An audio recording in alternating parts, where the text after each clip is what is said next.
friends, some of you know that I love spicy food and I love hot sauce. And today I'm going to be making my own hot sauce from peppers that I not only grew from Dollar Tree seeds, but fermented myself.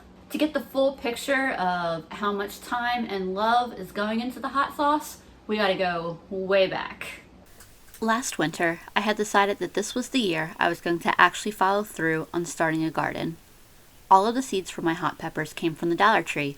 They were a really great price at 4 packs for $1, and I do have a video that showcases my entire Dollar Tree garden experience.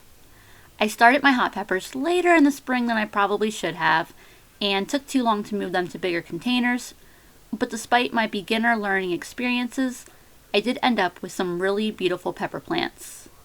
And by the end of July, I had an absolute abundance of bright red ripe peppers. As I wondered what to do with so many hot peppers, I ran across a TikTok video of a girl who made her own jalapeno hot sauce.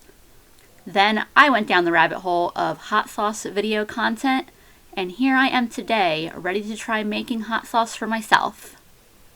I've got a super lovely assortment of peppers right here. I have serrano peppers, and I have cayenne peppers, and then I have habanero peppers, and the habaneros are the hottest ones of the trio. And I did grow all of these from my dollar store pepper seeds. These have been some of the best producing plants in my garden. They still look really great. I'm really excited about turning these into a hot sauce, and the way I'm going to do that is by fermenting the peppers. So usually whenever I'm learning a new skill, my strategy is to watch like 20 YouTube videos and figure out what I'm doing based on that. So some of them made it seem very, very simple and easy to do. Some of them made it seem very, very complex, but I think I'm comfortable with what I'm going to be doing. I bought one of these fermentation kits. There's a lot of different ones out there. This is one of the cheapest ways I could go. This was about $10. I was able to just run the Target and get it. And it came with 2 of these springs and 2 lids.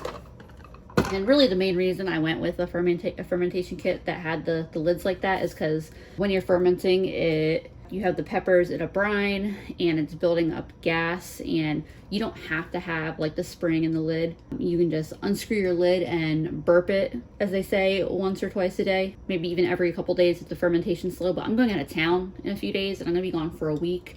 And my mom was like, I do not want the responsibility of burping your weird pepper experiment, and I don't want it to explode in the kitchen while I'm gone. So I went with the kit because it has this little venting lid that as the pressure and the gases build up in there, it'll vent on its own.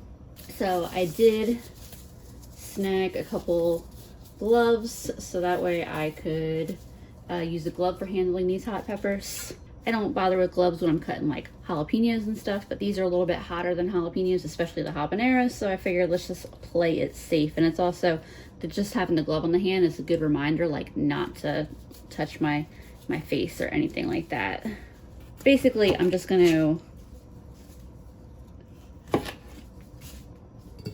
cut the tops off these peppers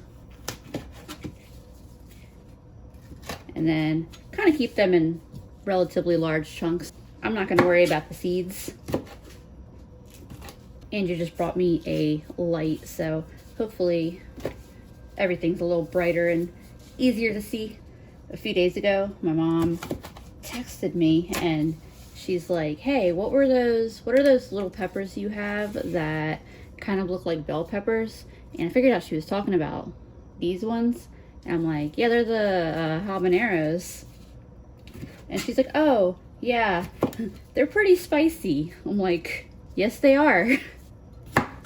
So I'm really excited next year about growing like a lot more different kinds of peppers. I don't think I want to grow like scorpion or reaper peppers or anything like really intense like that. I think I just want to just grow a few more like fun varieties of hot peppers. Let's see, it's getting pretty full. Trying to decide how full I want it. Oh, almost forgot. I wanted to get a few cloves of garlic in there too. All right, I think I'm gonna go with this amount. Hopefully it's not too much.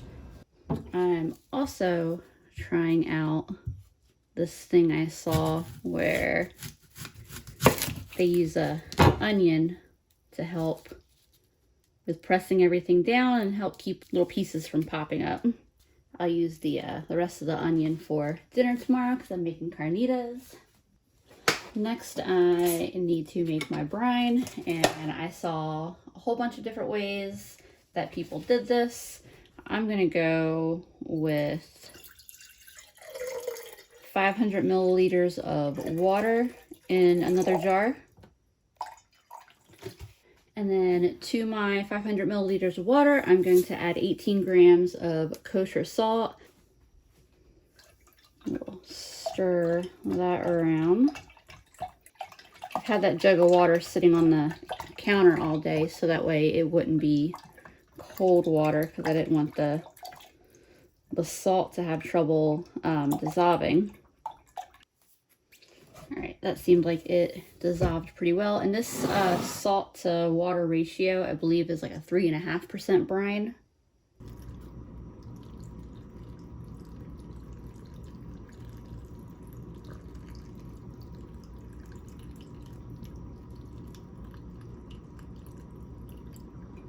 I thought I was gonna have a ton of brine left over, but that actually was most of the 500 milliliters. It did scoop out some of the seeds that popped up and were floating on top out of an abundance of caution. I have no idea whether that was really necessary or not. I know I constantly saw in various fermentation posts, videos and such, as they say, under the brine, everything is fine. Hopefully I left enough headspace and stuff. This is where this is completely new territory for me, and I don't really know if I'm doing this right. I don't know if the spring is supposed to be that hot or not. You see there's some air bubbles still popping up, so I imagine this will settle a little more as those air bubbles come out. But I think I'm going to just leave this as is for now. Today's Saturday. I'm not leaving town until Tuesday, so I have a few days to keep an eye on it before I leave town, and I will show y'all a little update once I start getting some fermentation activity going on here. It's been about 36 hours. I wanted to give y'all a quick little update. The fermentation process has definitely started. Got some nice fermenting action going on there. I can see some bubbles going on at the top. I can see, I don't know if you can see, but I can see bubbles going on in here that are not just air bubbles. I have not looked at this fermentation jar in a little over a week. I've had it covered up here. I'm almost a little scared. I don't want to see any mold. I'm kind of like trying to look from the bottom to the top. I don't see that anything got loose and floated to the top while I was gone. I don't see anything fuzzy looking up there yet. As far as I can tell, everything looks good with it now. I can see that it's still, the fermentation process is still active in there. I'm gonna cover it back up, but now that I am gonna be at home, not out of town for the next couple weeks, I can keep an eye on it, and it's probably got about 10 days left before I decide I'm gonna make the hot sauce. So at this point, it's been a little over a month since I started the fermentation process, and this is what we have. You can see that this has gone way down. Here's the close-up of that. Pop this open. You see there's no mold or anything like that on top, which is obviously fantastic. It has a really nice sour fermenty smell. Let's get this spring out of there.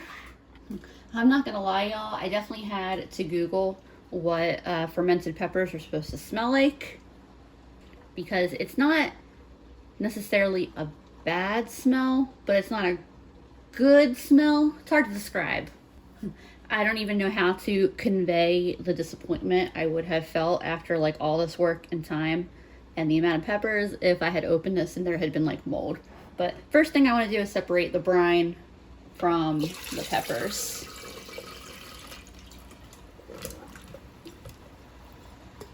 I'm saving the brine because I'm probably going to add a little bit of it back. Set that aside while I grab the blender. Dump these into the blender. I'm going to keep that onion slice that I used to keep everything down in there too. And I'm going to add just a little bit of this brine. Oops, probably completely blocking. Just a little bit of this brine back in now. Hopefully that wasn't too much. Yeah, I don't know if you guys can hear the wind and the rain outside.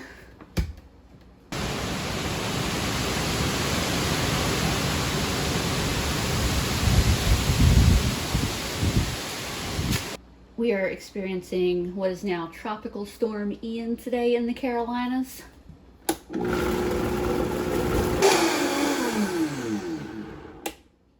I let that go for probably about a minute. I really want it to be well blended. I've seen... Oh my gosh, that is... It's not from here. Oh, that is potent. Oh, I should not have taken a whiff like that. You're right. Oh yeah, I'm good. I just I inhaled a little bit more confidently right into the container than I should have. Breathe and But once it's blended, the fermentation, it smells a bit different. It doesn't have as strong of that like sour fermentedness. It's obviously the peppers coming through there. Okay. Alright, so, yeah, I wanted this pretty thoroughly blended. I've seen a lot of things where people strain it, and I'm hesitant to want to strain the pulp out of it. We'll see, we'll see. I've seen people take that pulp and they'll dehydrate it and then, essentially dry it and then grind it so that way it's their own, like, homemade hot pepper spice blend. Alright, I have some leftover tortilla chips from something else we ate earlier this week, and I'm going to get just a little bit of this hot sauce on here to try. Definitely spicy. Try a little more. I'm trying to get I can definitely feel the spice. I'm trying to get an idea of the flavor. Andrew, do you want to try a little bit of this? Yeah. Immediately feel the habaneros. Mm-hmm. Oh, it's not bad. I like that. In that amount of time that Andrew stood up, the cat stole his seat. Got it back. So I'm going to divide this in half. So I'm going to put about a cup. I'm just using the jar that I already had. Whoops, making a mess. You know how it goes. This I'm going to set to the side.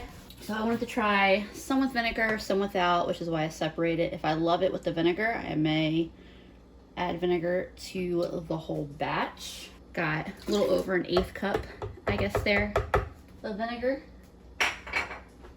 Hopefully that's not too much. And blend.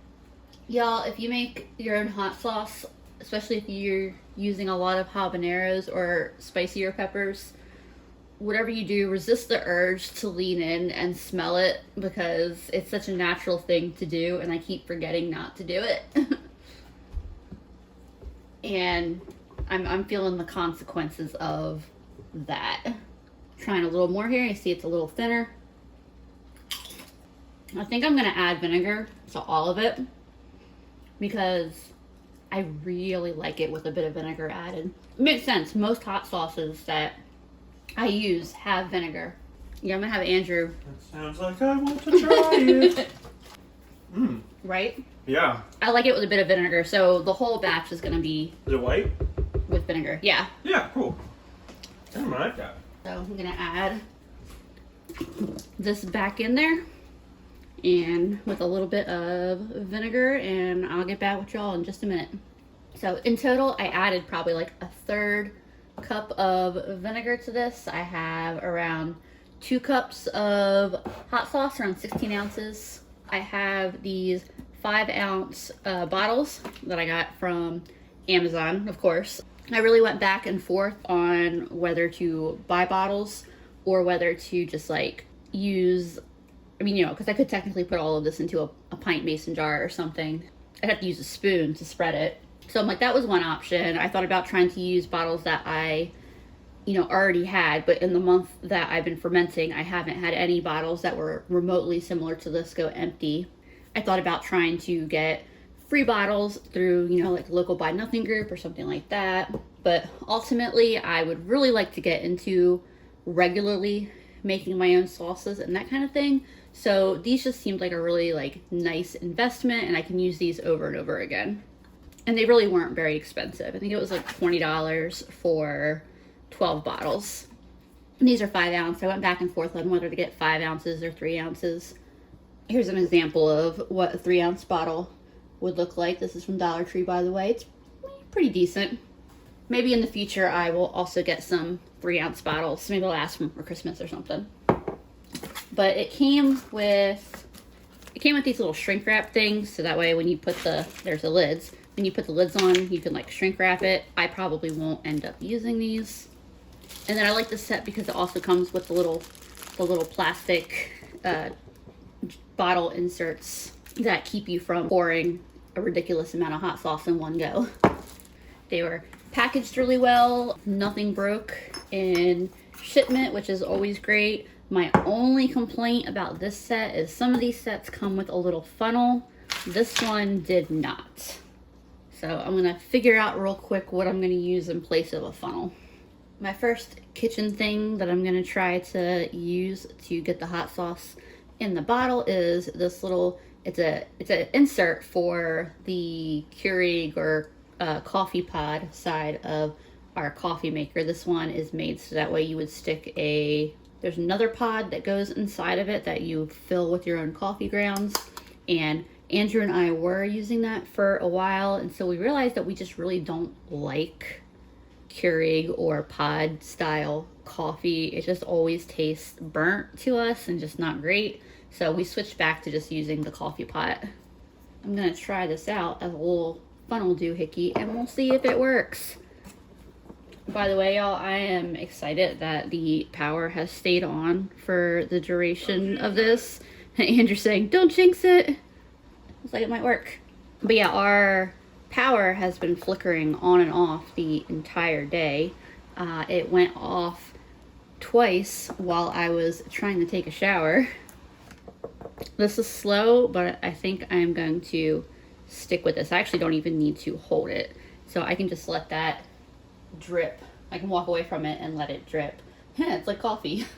And as long as I keep the pod full, it drips pretty fast. I wonder if the next time we have coffee, if we do use that thing again for coffee, I wonder if it'll be habanero coffee. Habanero hot coffee.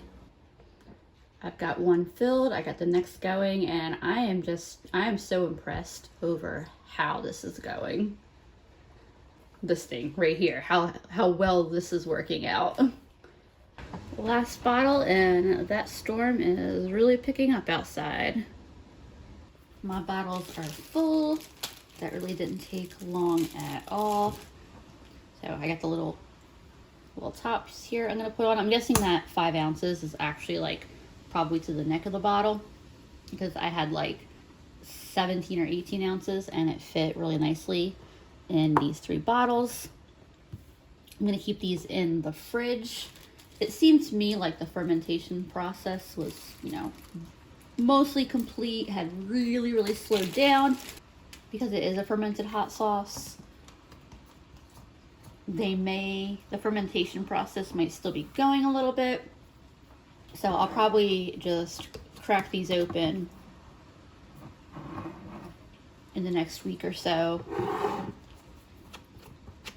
just to make sure there isn't any gas building up in there.